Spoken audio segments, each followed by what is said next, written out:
Well, hello everyone, and welcome to today's Ask the Expert session hosted by the National Scholarship Providers Association. I'm Jackie Bright. I'm the president and CEO of NSPA, and I'm just thrilled that you could join us for this conversation. Now, before we jump in, there's a few quick housekeeping notes I wanted to share. We are offering live captioning during the program. Just click the closed captioning button in your Zoom panel to activate that. Please know that you are all muted to help reduce background noise, but we absolutely encourage your questions. Please submit them using the Zoom chat or the Q&A feature, and we're going to go ahead and pepper Jeff with those throughout this hour. And then, of course, the session is being recorded and will be shared with all registrants afterwards. And a quick side note is that every question that is posed through the chat or the Q&A function, that will be shared anonymously. So this is a safe space. And of course, I'd love to thank our premium members, the A. James and Alice B. Clark Foundation, Houston Livestock Show and Rodeo, Jack Kent Cook Foundation, the Lucky Day Foundation, and our friends at the Terry Foundation for helping make this webinar possible. All right, team, let's get to it. We are incredibly fortunate today to be joined by Jeff Tenenbaum, one of the nation's leading nonprofit attorneys and the managing partner of Washington, D.C.-based Tenenbaum Law Group. He advises nonprofit leaders on governance, tax, compliance, employment, and a whole other host of legal issues, and regularly represents clients before Congress and regulatory agencies. He's a frequent speaker and author, and he has delivered over 1,500 presentations and authored more than 1,000 articles. He's recognized by Best Lawyers, Super Lawyers, and the Legal 500 Not-for-Profit Hall of Fame. He frequently appears in major media outlets and has received numerous national awards for his work in nonprofit law. We are beyond grateful for you, Jeff.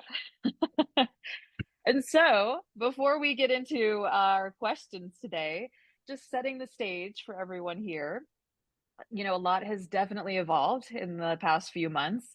Obviously, we've seen a growing wave of lawsuits, legal challenges that are affecting nonprofit status for some organizations, along with heightened security and enforcement actions related to DEI efforts. As of May, there are 329 college campuses across 40 states that have reported changes to their DEI policies, including closing or renaming their DEI offices, eliminating roles, cancellation of DEI training, removing diversity statements in scholarship selection and program criteria, not to mention the discontinuation or modification of identity-based scholarships and awards. So, these developments are underscoring the increasing complexity of operating programs committed to educational access and equity, and that's why we're here today. Our goal is to give you some practical guidance and strategic insight into how to move forward as confidently, as thoughtfully as possible in this fast-moving environment. And we should note that, Jeff, you might already actually say this, but should not be replaced with legal advice. Is that the the best way to say that? Exactly. This is legal education. I love that. It's That's not legal advice. beautifully But framed. the difference is legal advice is when an attorney is applying the law to a particular set of facts, like specific to an organization, for instance, and then giving advice on the thoughts and analysis on that. That is definitely not what's going on here today. No. But I promise he will have some very, very helpful words for you all. And so, as I believe you all had an opportunity to share questions in advance, we pulled those and compiled them together. And we're going to kick off with a few of those kind of top questions, and that will help us get our conversation rolling today. As a reminder, please submit questions throughout. We are absolutely going to do as much as we can to answer everything that comes through. So let's jump in. Okay, so to start off, many nonprofit scholarship providers are struggling to assess their current risk exposure. So I'm curious, what would you say are the most pressing legal and compliance risks facing private foundations, community foundations, scholarship providers that are offering DEI focused awards today? Yeah. So first off, there's legal risk and then there's non-legal risk. And they're both important. sometimes for some of our clients, and we represent hundreds and hundreds of nonprofit organizations, all different types, from associations like NSPA to foundations, charities, and everything in between. Some of their non-legal risks are as significant as the legal risk, like potentially losing attendees at big conferences or losing grant dollars or other things like that because of DEI related initiatives or issues. But you asked about the legal issues, and I am a lawyer, so let's talk about probably four primary areas of legal risk at the moment facing your members. One is one that it's probably the answer to this probably varies from organization to organization, and that is whether you receive any federal funds, any grants, cooperative agreements, or contracts from any federal agencies, either as a direct recipient or a subaward recipient. I'm sure some of you do. I'm sure some of you don't. But certainly anyone that receives federal funds knows that DEI initiatives are probably arguably the number one trigger, or at least equal to a few other things like conservation and climate action and immigration rights and a few other things, LGBTQ plus rights. They're all up there as some of the primary risk factors for getting your federal awards canceled, particularly grants. But DEI is another one, and no question about it. And it's not only being at risk of losing your funding, it's also at risk of what a lot of the federal agencies are starting to do now is require certifications that if you receive any federal funds as a direct recipient or subrecipient, you have to certify under penalty of perjury and even under criminal threat under the False Claims Act that your organization does not engage in any illegal DEI activity. And of course, the administration has not defined what illegal DEI is. We have some idea from decades of court decisions, but there is no clear definition of what's legal and what's illegal. We know certain things, which I'm going to talk about, are probably illegal under the current state of the law. We know certain other things are probably very much legal under the current state of law. And then there's going to be gray areas that continue to evolve through the courts. So one is federal funding. Number two is employment practices, right? Now you're all here because you're scholarship providers, but most of your organizations are employers. Some might not have any employees, you just might have contractors or volunteer leaders, but most of you probably have employees. And employment liability has always been the biggest legal risk area facing every type of nonprofit. That's where most litigation gets filed, is in the employment area. And ever since the U.S. Supreme Court's decision from almost 2 years ago in the UNC and Harvard College admissions cases, which basically adopted a reverse discrimination line of thinking to say that, while in the past you needed to be in a protected category, have certain protected characteristics to be able to bring a discrimination claim, that if there's any, in that case, it was college admissions, but the same rationale has now been applied in employment, that if through employment policies or practices, you give any sort of preference to individuals, any sort of advantage, whether it's in hiring, whether it's in promotion, whether it's in leadership acceleration programs, whether it's in anything based on protected characteristics, that you may well be discriminating against people that do not have those protected characteristics. There was a case argued before the U.S. Supreme Court a couple of months ago, brought by a straight woman who alleges that she was terminated in favor of a gay woman for a job. And there, it's a procedural issue, but it's a really important one, because in the past, the legal court precedent has said that if you're not a member of a protected class, that you have a higher burden to prove in getting your case through the courts to be successful. And here, her attorneys argued, no, there should be no higher standard. Discrimination is discrimination, whether she's straight, gay, white, black, it doesn't matter, male, female. And the majority of the justices, based on the oral argument, seem very likely to rule in her favor. It'll be another decision kind of adopting this whole reverse discrimination line of thinking. And so you have a lot of risk area in your employment, in the employment setting, if you engage in any of those sorts of practices. So you really want to take a hard look at those. And remember that employment laws can be enforced by the federal government in two agencies, the U.S. Department of Labor and the EEOC, both of which have been very active in the last few months in this DEI or anti-DEI area. The EEOC even sent out guidance to employers saying that, basically for larger employers, but if you have like special interest groups that are organized around certain protected characteristics, voluntary special interest groups for your staff, that they run the risk of creating a hostile work environment for the people who are not part of those groups. And therefore, you have to be sure that those groups are completely voluntary and open to anyone who wants to participate. Whether that same guidance also apply, that same guidance does not apply in a non-employment setting, like for members, for like associations that have members, because the employment laws just don't apply in those settings. Particularly Title VII of the Federal Civil Rights Act of '64 doesn't apply. But we've still been advising clients that have special interest groups of members, or the other participants in the nonprofit, to keep those completely voluntary and open to anyone who wants to participate. But employment laws can be enforced by the U.S. Department of Labor, the EEOC, state departments of labor, which every state in D.C. has one, and of course by private plaintiffs in litigation and private EEOC charges and state charges and things like that. So there's a lot of risk there. So federal funding is one, employment is two.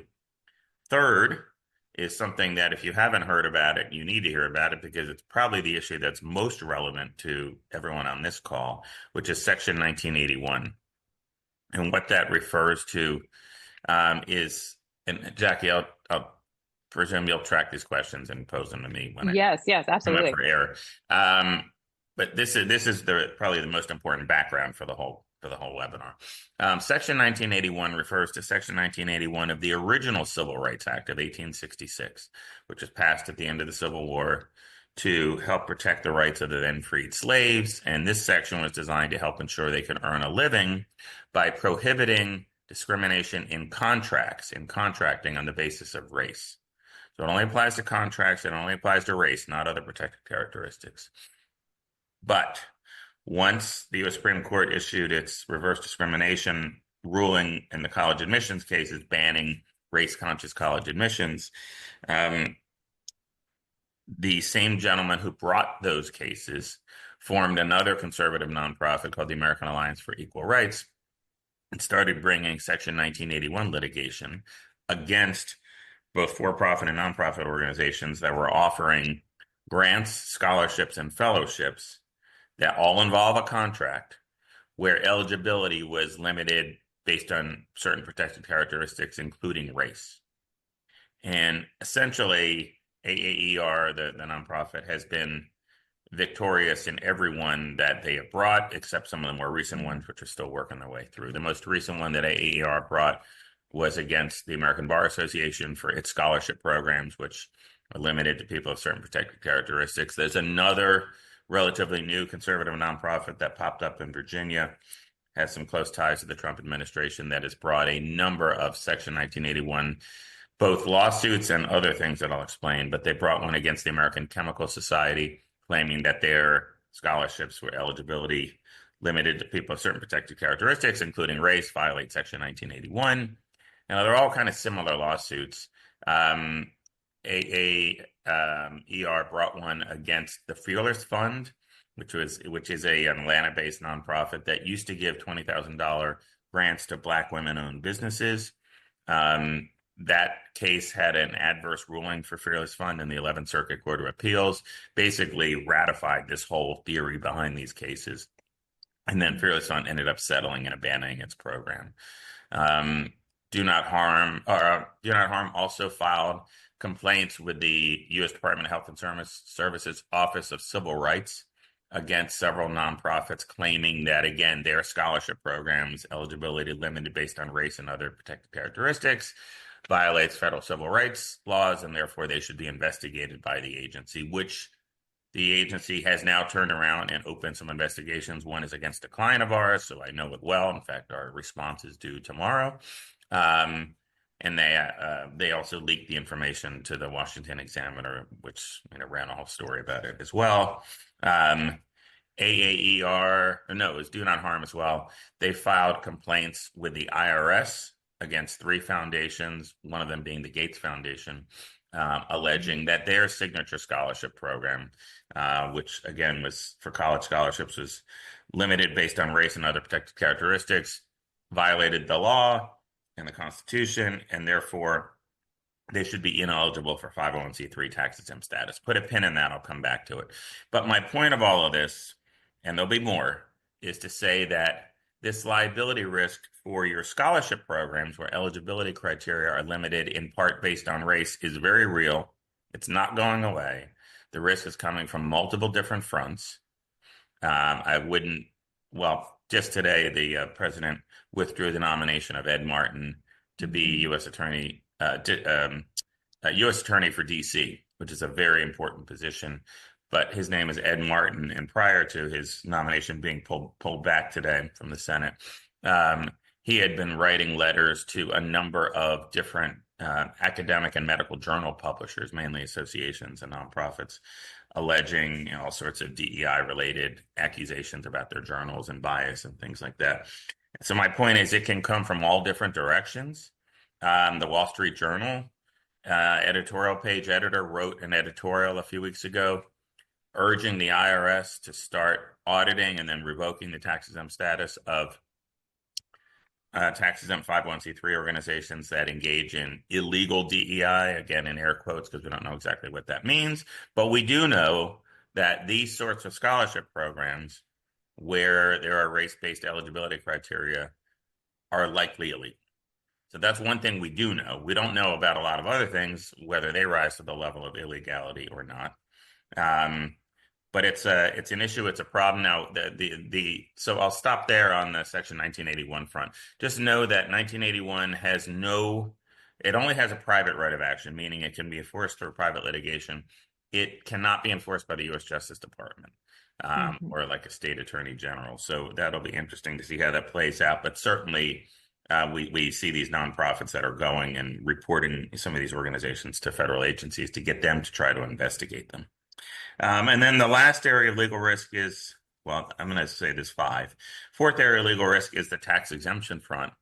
Now, there have been a lot of calls for the exempt status of organizations like the Gates Foundation, like Harvard University. The president has called that out multiple times now. There have been numerous calls for their C3 status to be revoked because of their DEI-related initiatives, basically relying on a 1983 U.S. Supreme Court decision involving Bob Jones University, which is a university that at the time prohibited interracial dating among students and also denied student applicants if they were in interracial marriages. Case got litigated for about 10 years, went up to the U.S. Supreme Court, and the U.S. Supreme Court agreed with the IRS and said because what the university was doing was so central to their mission, their core activities, and because it clearly violated well-established federal policy in all 3 branches of government against racially discriminatory admissions practices, that was violative of public policy and they were ineligible to qualify for exempt status. So that's the argument that is now being levied by the president against Harvard. He's also alleged, that the failure to crack down on anti-Semitism also disqualifies them from exempt status. The case that Do Not Harm, the complaint filed with the IRS about the Gates Foundation, was just on the DEI scholarship issue. I will note that the Gates Foundation announced a couple days later that they were changing their eligibility criteria to eliminate race and other protected characteristics, and now simply basing it on income, tying it to Pell Grant eligibility. So, we don't know how these cases are going to play out. We actually haven't seen one, at least one that's been reported. So we don't know. To me, I've given a number of interviews with reporters, including on the Harvard situation. And as I've told them, and I'll tell you, I think it's a real stretch that the IRS would have enough, if the law is followed, I think it would be a real stretch to revoke the exempt status of at least the organizations that I'm aware of, including Harvard, just based on, the DEI related allegations. Both because it's not central enough to what they do. And secondly, that I don't know that the Trump administration's position on these issues is well-established federal policy in all 3 branches of government. But we'll have to see. I've been surprised for sure in the last few months. And then the last area of risk, legal risk, comes from the states. And this is very much an evolving, you mentioned it, Jackie, at the outset, tracking state legislatures. I know our client, the National Association of Colleges and Universities, has a great tracker for state laws that affect colleges and universities, but a lot of them are written in a way that they affect any type of organization in the state, nonprofit or for profit, including colleges, universities. Some are specific to universities, but particularly in red states, we're seeing a rash of bills being introduced to kind of crack down on in the DEI space in a number of areas. And whether it's in employment, like Florida has a law that prohibits state colleges, universities, public schools, and private employers from providing any DEI related training to staff. Now, that law has been enjoined by a federal appellate court, so it's on hold at the moment. We don't know how that case is going to flesh out if it makes it to the U.S. Supreme Court, but I suspect we will see more state laws like that, and also state executive orders. Like there's an executive order that is still on the books in Texas that makes it illegal for any state government agencies in Texas to provide DEI related training to their employees, things like that. So particularly in red states, the state legislatures and governors have been very, very active in this area. I read an article recently about how some of them, including in Texas, have actually kind of created the game plan for what this administration has followed in this area. So you want to pay very close attention to what's going on in the states. And finally, one little fine point on that, the state employment laws generally apply based on where the employee is principally working from, not where the organization is headquartered. So in this day, especially in the nonprofit world of remote workers, I'm sure some of you on this call, either if you're not based in Florida, you have remote employees based in Florida or other states. Particularly if they're redder states, there's more of a likelihood some of these laws that might apply to your employees who are working from those states. So you need to be cognizant of those.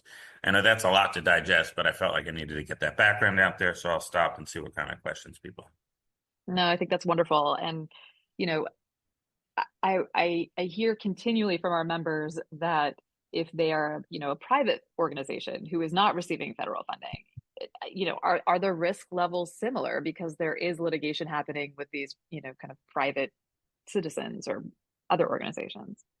Yeah, that's why I spent more than I probably spent 4/5 of the time just now talking about issues that had nothing to do with federal funds.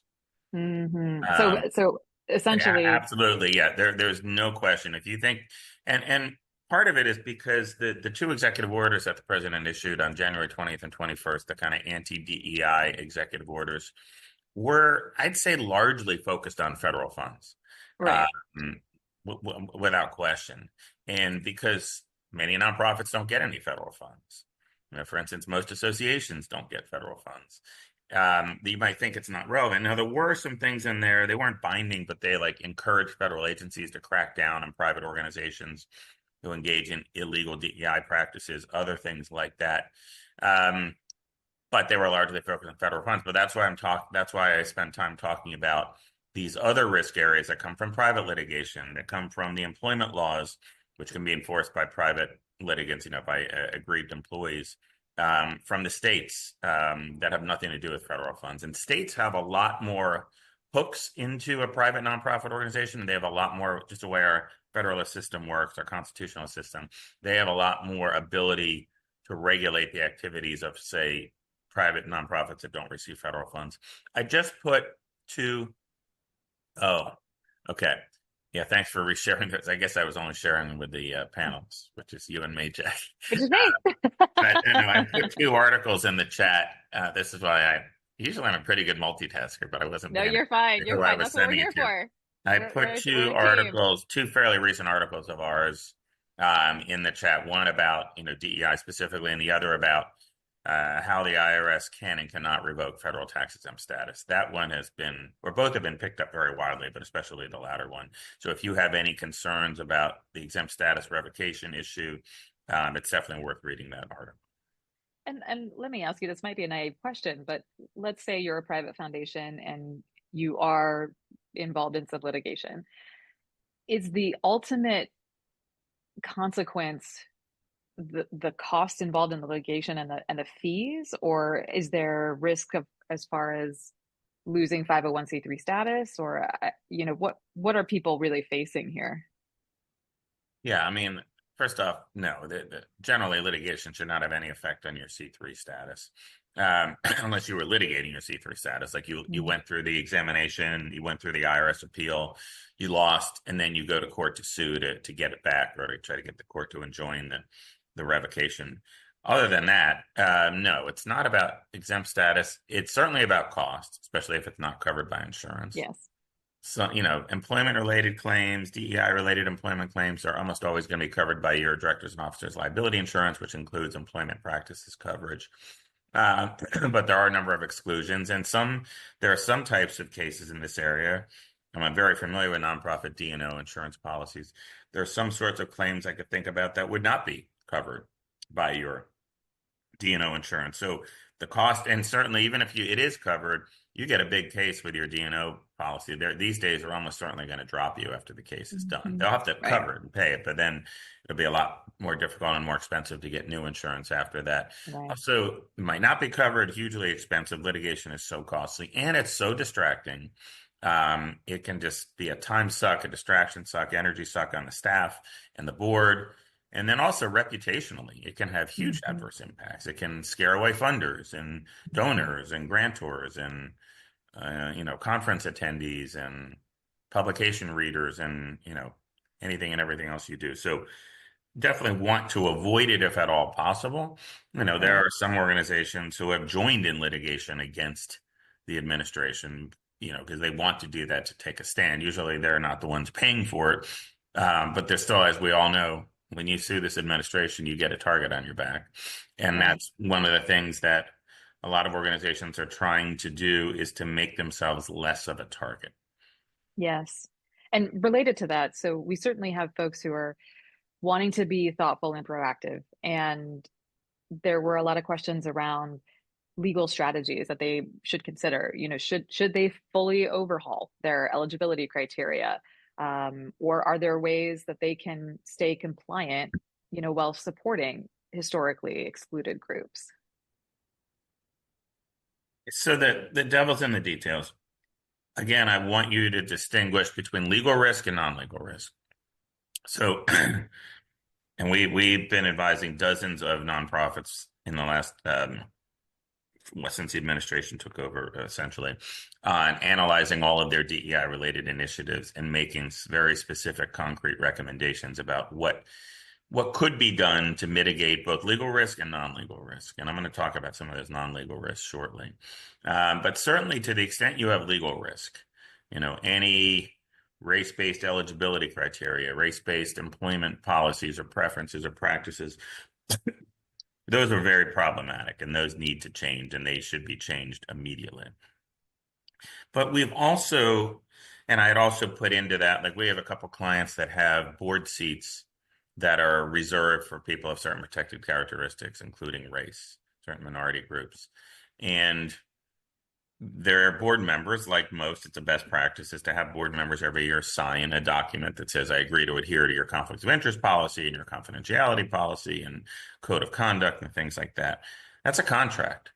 And if those seats there's race-based eligibility criteria along with other criteria, that's a Section 1981 issue, and that's a problem. And we would recommend changing that. Now, if, let's say, I'll give the same example, or maybe a scholarship, eligibility criteria. Let's say the scholarships are limited to women only.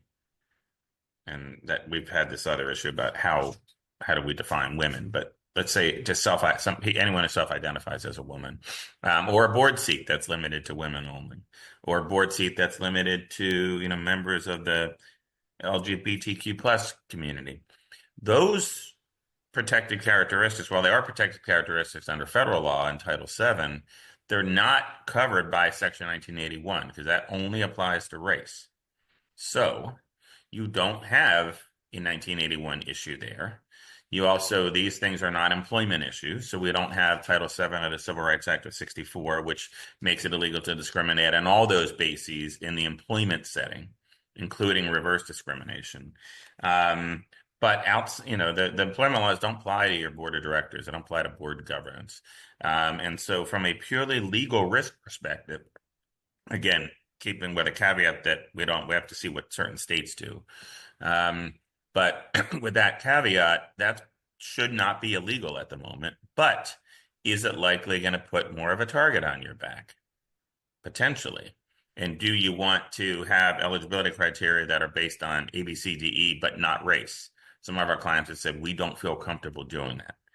Either we're going to keep race as a criterion and run the risk, legal risk, or we're going to get rid of those criteria and replace it with something else. Something else is not a proxy for race, but something else.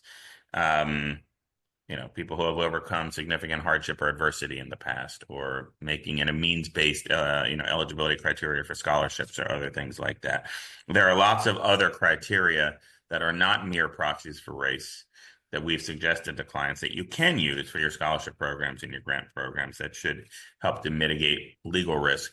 But these non-legal risks are important. Like, we've had a number of clients that have said, folks have told them if they don't eliminate the DEI track at their conference coming up, that they're going to boycott the conference, or their boss at their federal agency has said they're not allowed to attend, things like that. Of course, we also have some clients where some members would be conference attendees have said, if you eliminate those tracks, we're going to boycott you and we're going to make a big stink about it.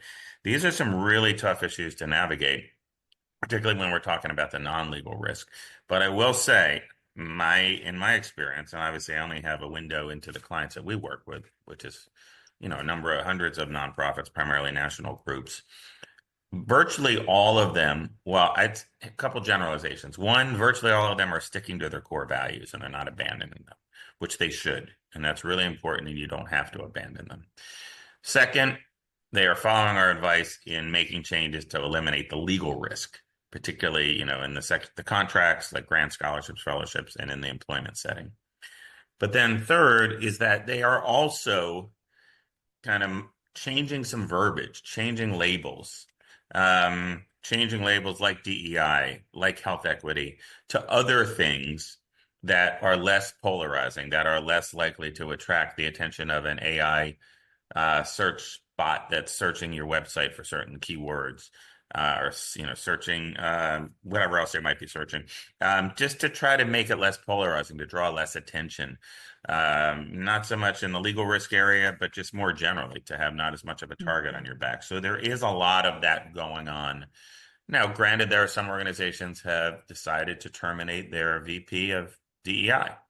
Not to abandon the core principles and functions of that work, but to eliminate that as a standalone position and work it into other people's positions. There's no right or wrong answer here.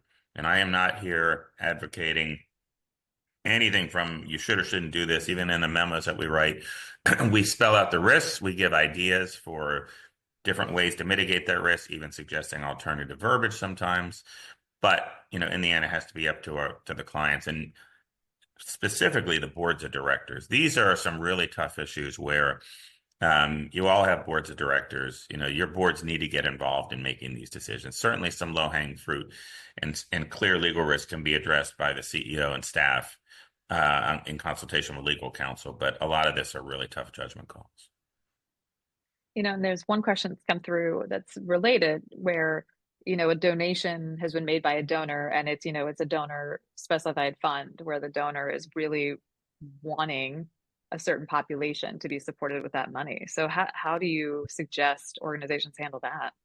Yeah, we've dealt with it a few times already. Say donor creates an endowment, gives money to give scholarships to certain racial minorities and others that have certain protected characteristics. So there, what we have is two areas of law that are coming potentially headstrong up against each other. One is Section 1981 liability, and then the other is the donor gift restriction, which is, all rolled into, on the uniform level, it's the Uniform Prudent Management of Institutional Funds Act. Every state in DC has adopted their own version, and that's what regulates like donor gift restrictions and things like that. And, in short, whether or not there's a written gift agreement in place doesn't matter. If there's a donor imposed gift restriction that applies in this manner, then you cannot change that without the donor's consent. And I don't mean the donor's family, but the donor, him or herself, or going to the Attorney General for your state of incorporation and petitioning them to allow the change.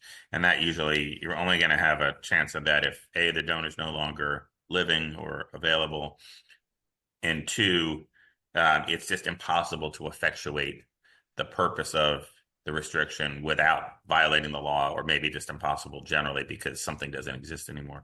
We've dealt with those issues. That's an uphill fight. We've been successful in New York and DC in that regard, but there's some uphill battles there. But it's tough. So the first thing I would say is you go back to the donor if the donor's around and ask them to modify the gift restriction so that you're not violating federal law in doing that.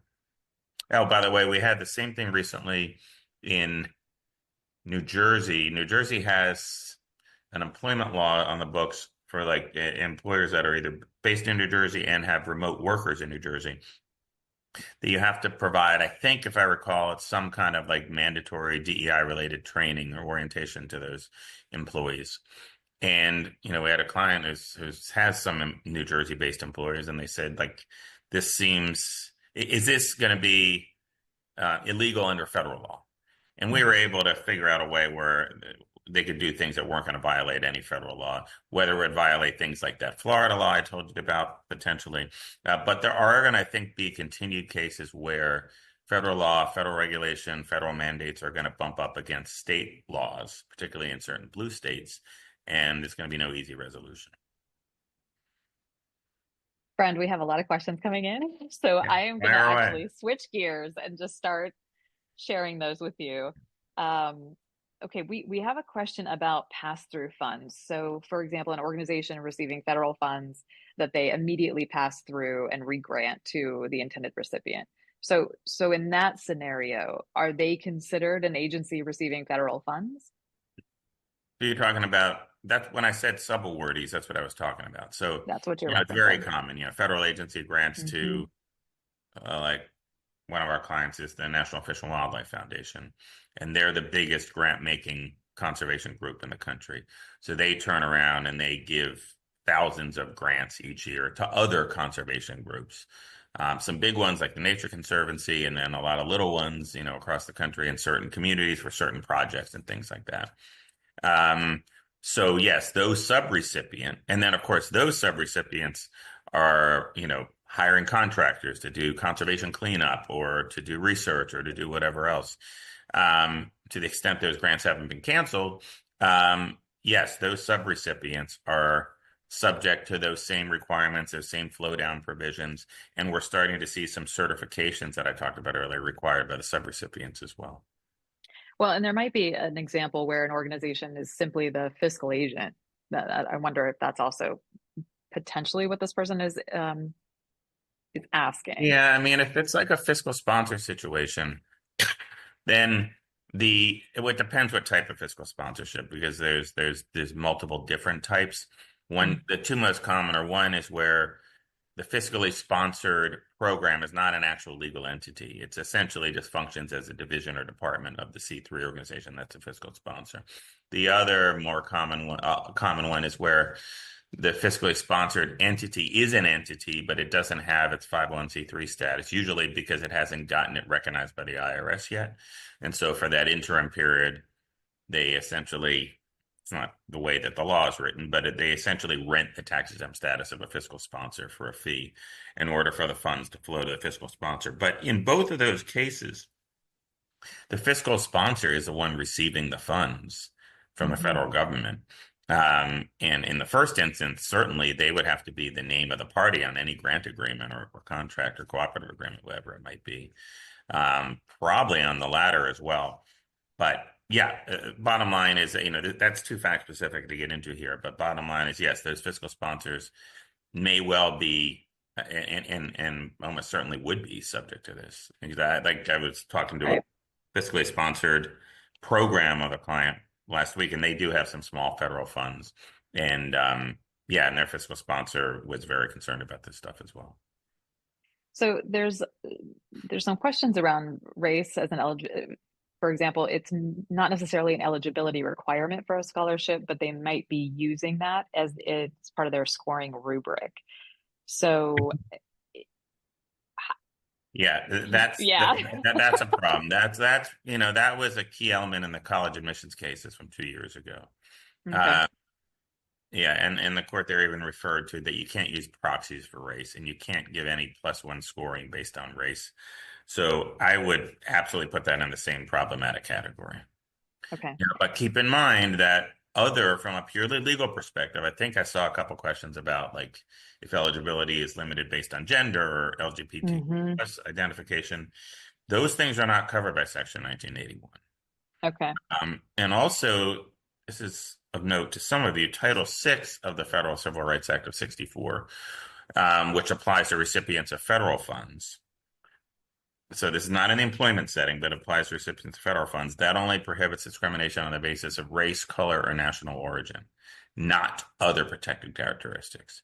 So when you're analyzing pure legal risk, you really have to drill down on some of these details.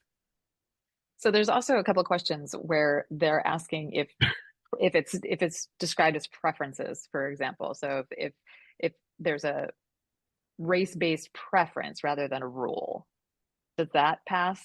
Yeah, look, that's kind of what the Yeah. 2023 decisions pretty much said, that any sort of advantage, that's what the court said. Now, there will be more court cases that'll flesh that out more, but what they said is any sort of advantage or preference equals discrimination against those that don't have that preference. So Okay. that's how we've been advising clients, both on the 1981 front and on the employment front. So shifting gears a little bit, there's a question about whether or not organizations should be concerned about colleges not accepting scholarship payments from funds that have race as eligibility criteria. Oh, that's a good one, because it just came up with a client of mine yesterday on a call. And it's a very significant issue because this client of ours, they work closely. In fact, their whole scholarship program is kind of directly tied into the college and universities. They can't do it without them. And they, so the monies go directly from the private nonprofit to the colleges and universities. They have now started to get pushback from many of the legal departments in the college and university saying, because you have race-based eligibility criteria, we can't work with you. So yeah. Now, granted, if the organization wanted to switch to a different model where they give scholarship funds directly to the students and then, contractually bind the students to do what they want, you're still going to have a 1981 issue without question. But Right. then, the college and university wouldn't necessarily even know where the funds are coming from. But yes, I don't know. I've not done a legal analysis to see whether the college or university would legally be on the hook for any legal issues there. But it almost doesn't matter if the college or universities are saying, no, we're not going to accept this. Right. Right. Okay, here's another one for you. So, can a board of directors of a community foundation use its variance power to change the race-based eligibility criteria for an endowed scholarship for a fund whose donor is deceased? And I know you talked about that a little bit previously. I'm not sure. So these are tough because they're so fact specific. I can't generalize. Like I've done plenty of these analyses over the years. You got to look at what are the specific gift restrictions. If there's a gift agreement, which ideally there always would be, that's going to be very specific about what those restrictions are, when and how they can be changed. Like we write those agreements, so we write that kind of stuff in there if we're representing the recipient of the gift. And so you got to follow. So when you say variance, or the questioner said variance authority, I assume that means there's some sort of authority under the gift agreement to make certain changes, but I just don't know. But if it's just black and white, there's no changes allowed, there is no variance authority in that regard. I'm putting air quotes because I'm not sure if that has a legal meaning here. But if there's no ability under the gift agreement or the gift restrictions to change and the donor's deceased, then the only chance is to go to the applicable state attorney general, generally be the state of incorporation, to ask for permission to change to something. Usually, you have to propose. Like it can be go for something similar. Like we had one where it was in a relatively modest endowment. It was to give scholarships to students to study a particular type of very specific program, which no longer exists in any college or university. And so we asked the DCAG to change it to allow it just to be used for educational scholarships generally in that more general field. And they said yes.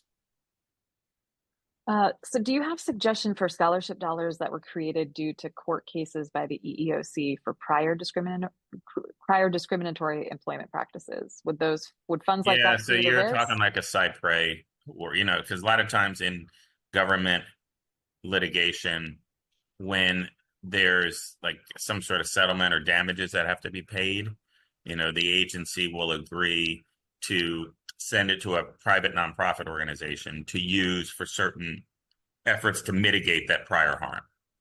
Like my client that I mentioned earlier, the National Fish and Wildlife Foundation, when BP settled the Gulf oil spill criminal case with the U.S. Department of Justice, U.S. Department of Justice identified several nonprofits, including my client, to be the recipient of billions of dollars in that settlement, which then had to be used for Gulf remediation efforts. So it wasn't federal funds, private funds that came from BP, but they're subject to an agreement, a contract that lays out the restrictions and how it has to be used.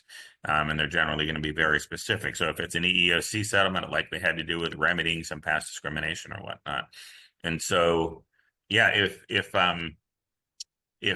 those the purpose for those funds, those cypre funds, are if your organization think that's going to create too much legal risk for them, and I think I recommend you probably have to go back and get the court to amend the order. But to do that, especially in this particular environment, I'd probably go back to the EEOC, work with them, try to get them on board, and then jointly petition the court to modify the order.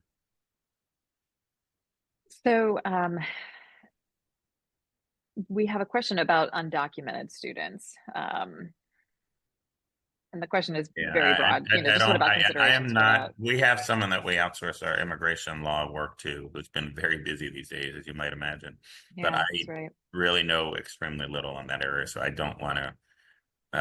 I can usually answer 98% of all the questions that I get in these webinars. That's okay. There's a couple. If anyone wants, if that questioner wants to reach out to me directly, I can connect you with I appreciate that. with our guy.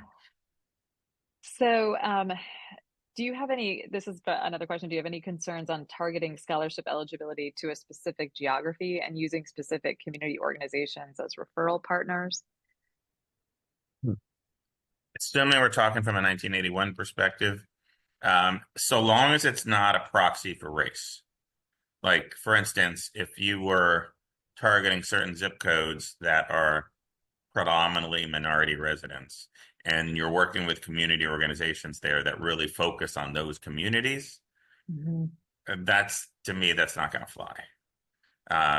But if you made it more general for certain, low-income individuals generally in more disadvantaged communities, and you make it clear, and you're not just doing your marketing or awareness, in those certain zip codes or whatever, it's possible you might be able to do it more broadly. I mean, certainly we know that income-based eligibility criteria are fine, even if that ends up having an effect of having more scholarship recipients that are racial minorities. So I'm not saying you can't, the devil's going to be in the details on that, and how you go about doing it so that you don't have an allegation that it's a proxy for race. Well, and actually that was another question following that was what would you say are considered proxies for race at this point that are safe? I mean, I've given some examples. And no, you can't have proxies for race. That's what, I think it was Justice Roberts in the majority decision that he wrote in that U.S. Supreme Court case from 2 years ago that said you cannot use proxies for race. But what he also said, and he gave an example in there in the college admissions setting, which is that you can have student applicants write essays showing how they've overcome hardship and disadvantage in the past and point to prior race discrimination as something that they've overcome. He said that would be fine. That's not a proxy for race. And in fact, last year, almost a year ago, during the Biden administration, the Small Business Administration and several other federal agencies, SBA used to have a program called the 8A Set-Aside Program that gave priority in federal contracting to minority and women-owned small businesses. It's been around for decades. designed to remedy past discrimination, et cetera. While seeing, I think, the writing on the wall from the 2023 U.S. Supreme Court decision, they eliminated those criteria and replaced it with an application process where you have to show how you've overcome disadvantage or hardship. And they eliminated, so if you look on their site, there's nothing about being a minority or a women-owned small business. So there are ways to do it like that. You can make it strictly income-based.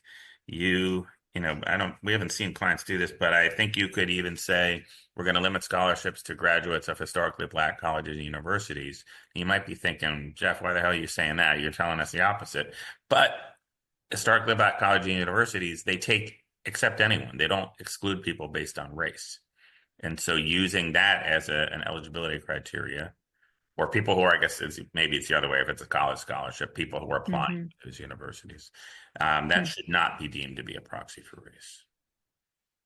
So we have another question, and this is related to Native American, and they've been working with lawyers who are saying it's okay if they award enrolled members of U.S. federally recognized tribes, but could or should other scholarship providers use this criteria rather than, Native American, American Indian, Alaska Native?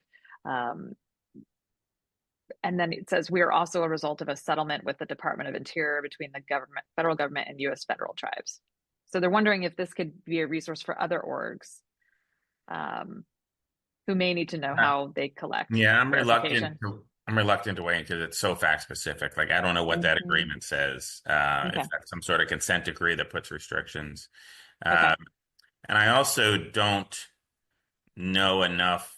I don't believe that being a member of a tribe, an Indian tribe would be deemed, a Native American tribe would be deemed to be race based. I don't believe so. And I'm pretty sure, I have to check back some of our memos, I'm pretty sure we gave that as an alternative set of eligibility criteria that could be used to avoid Section 1981 liability. Okay. And then, so I just wanted to clarify the geography. So the zip code, for example, I mean, is that considered a proxy then, based on what you're saying? I believe it's all going to be based. It's going to be based on the specific facts and how it's done. Okay. But if you were limiting eligibility, say, to just 5 zip codes, and the vast majority of all the residents of those 5 zip codes are African American, for instance, I think that raises, to me, a lot of legal risk. Okay, but so there's ways to do it more broadly that you're not making it that specific, and perhaps you don't even want to make it that specific. Right. And I've never seen that, by the way. I'm just. Yes. Someone's asking me the question, so I'm opining on it. Of course, no, we appreciate it. Not anything that we've been recommending to folks or anything like that. No. So there's another question. Could a scholarship program be sued if their eligibility criteria limits access to white people? So, for example, residents of a rural community that are almost entirely white. Limiting access to just them? Well, yeah, that's kind of what the law was originally designed to do back in 1866, was to ensure that particularly the then freed Black slaves had the ability to have equal opportunity in contracting. So yeah, that's kind of classic discrimination that has clearly been illegal under Section 1981 for all of those years since 1866. It's just now Ed Blum and others and Do Not Harm have kind of flipped it around and used it in the opposite direction and using kind of a reverse discrimination line of thinking. Well, and I think what they're trying to get at is, I think this ties into that geography type question, because if they are providing scholarship supports to rural communities who are historically, all white or majority white, could they be facing some risk? So again, it's really hard to generalize. Yeah. And I'm not suggesting that, let's just say you had scholarships that were limited to people that come from farming communities, right? Which almost by definition are going to be more rural. And if I remember statistics I've seen, tends to be more white. That in and of itself, I don't think creates a significant Section 1981 race. That's why I'm really equivocating on this, even on the zip code thing, because it all depends on how you write it. But if you're you get some funds from the U.S. Department of Agriculture and you're, giving grants for, scholarships for these purposes to try to maybe get students, teenagers from farming communities to, be able to go to either college or technical schools to learn certain new, technologies and systems that can better protect the climate and make more efficient, effective farming methods and things. And, even if the end result was predominantly white kids, I think that's probably fine from a 1981 perspective. And I could make the same examples in reverse. So thinking about an organization that wants to be proactive, what types of legal support should they be considering right now or engaging in to help them navigate? Besides you, of course, Yeah. or you. I mean, obviously, we're here, my five lawyer colleagues and I. But yeah, and look, to me, and if you're engaged in any of these sorts of activities, there's a lot of legal risk. You really need to address them. But this is also not a break the bank kind of thing. I mean, some of the groups we've done, and I'd say most that we've done these analyses for are existing clients that we work with in other areas. But some are new that have just come to us for these things. And, we do few $1,000 deep dive into their issues, give them a memo, give them some recommendations. We're usually involved in helping some of the follow-up, reviewing revised verbiage and other things like that, eligibility criteria. But it's not a break the bank kind of thing either. But I don't, and I'm not saying this from any self-interested perspective, but it can be any lawyer who knows this area. Right. But there's just, to me, there's no substitute. There's a lot of legal risk here, and it's going to continue to evolve. And what I'm telling you here today is different from what I was telling people back in February. It's going to be different from what I'm telling you this fall, if I do another webinar with you, Jackie, on this stuff, because things will continue to evolve. There's going to be more and more litigation, including appellate litigation, federal appellate, and U.S. Supreme Court cases. There's going to be more action on the state front. We're going to see more federal agencies continue to take new and different actions to crack down on certain things. And all of this is going to have an effect on all of you guys. Joy. Sorry, I have been, some people have said that at the end of these webinars that I don't exactly leave them with a great, happy, go lucky feeling. And unfortunately, that's not the case. I mean, it is the case, but it's don't shoot the messenger. Well, I appreciate that. This is very thorny, But and if nothing else, there is a community here of all of us in this together, and also people like you who specialize in this type of legal support. So I think your recommendation that people need to, if you have any doubt or question, that it makes a lot of sense to connect with legal. yeah, and then I'd say two other things, Jackie. One is Please. happy to do more of these in the future. Yes, Certainly, like any, we'll, I'm sure, write additional articles, and I'll send those to you to share with your members in your community. that would be great. But we can do these as often as you want. And then secondly, this is really important, and that is that you don't need to abandon your core values, your mission, your principles. You do want to do everything possible to mitigate your legal risk and to mitigate non-legal risks like business risk, financial risk, public relations risk, making yourself less of a target for whomever, regulators, private plaintiffs. But every organization has different risk tolerance. Every organization seems to have different values. Some are really digging their heels in and saying, no way in hell, we're not changing this, bring it on. Others are saying, we are not giving up who we really are, but we're going to change some low-hanging fruit that's not going to force us to abandon who we are. But certainly where we have some significant legal risk, we have no choice but to make some changes. But to do it in a way to replace the eligibility criteria, for instance, with something else that's still huge to your core values, but doesn't make yourself target for a lawsuit. Target, right. Jeff, thank you. Really appreciate this. This is definitely, like you said, a thorny issue with a lot of different layers. And I know we weren't able to get to everyone's questions today, but hopefully we were able to touch on some topics that are related to questions that you have. As Jeff mentioned, this is very top priority for us as far as programming is concerned. So we are planning to continue offering sessions around this, and certainly the conference, we are going to be including a lot of support around this at the conference. And so just a reminder, We do have our member Q&A forum. That is a great place to pose questions. And I will say that from a staff perspective, we are definitely monitoring that closely to see what you all are struggling with. And then we are taking that information and turning that into programming. So please definitely use that space, not only to connect with everyone in our community, but also as a great way to connect with us. And then also, Jerry Ann has put up here a little uh, oh Lord, I'm forgetting what that's called. What? Not a captcha. Lord. Anyway, mom brain. Sorry, but please help us with a survey. We would love to know how you all feel about today and what you all would like to see in the future. We're here to support.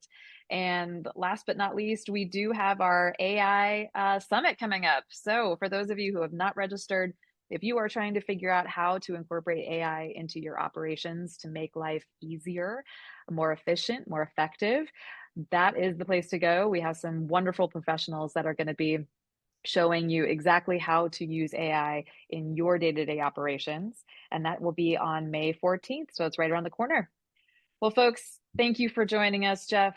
A pleasure, truly. Thank you for having me. And by the way, thanks to your invitation, I will be at your conference in person in Atlanta Yay. in October. So sure We'll we'll try continue. hard not to bombard you It's all good. And when then you're there. to follow on your AI comment, I just posted a link to the publications tab on our website. We have a ton of Oh, resources, including several articles on nonprofits and AI that I think you'll find helpful. Some really, really good practical with suggestions about contract clauses and other things like that that my colleague Holly wrote. That's fantastic. And then we also have a tab there for recorded webinars where we have tons of recorded webinars, including on these topics. So to the extent you want to try to stay on top of these things, we're always posting things there in chronological order. I have to run that's to another wonderful. call, but Yes, no, thank thanks you. for Thank having you me. all. Appreciate everyone. And this concludes our webinar. So take care and have a great rest of your week, everyone. Bye.